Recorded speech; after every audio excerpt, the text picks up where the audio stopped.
Chicago. I'm going to run through this kind of quick, but you can see that the geographic alignment, the places that Dr. Burks has talked about is where we're concentrating supplies. If you can go to New Orleans to give you an understanding.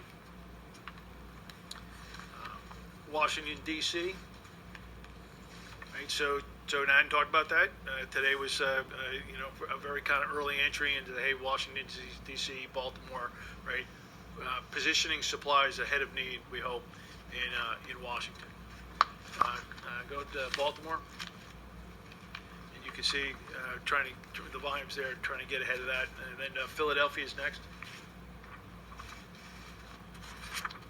And then now the next slide is a 9-city roll-up. And so to save a little time, I did not include Boston and Houston in there. So you can see the volume of material flowing through a commercial network, Airbridge, their supplies, into geographic regions, and then further prioritized to site of care.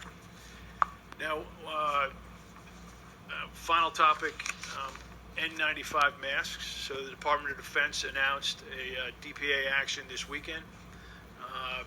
That came over from DOD on Friday into the White House, approved on Saturday, and contract awarded today, $131 million, 5 companies, 3M, Honeywell, Owens Minor, Boldex, and Draeger. The CARES Act was signed before March was end, or towards the end there. So essentially 2 weeks from that money being put in the Title III authority for DoD. This action takes us from a baseline of what was being produced domestically of about 30 million masks, upwards to, as we go through the fall into the winter, 120 million masks domestically.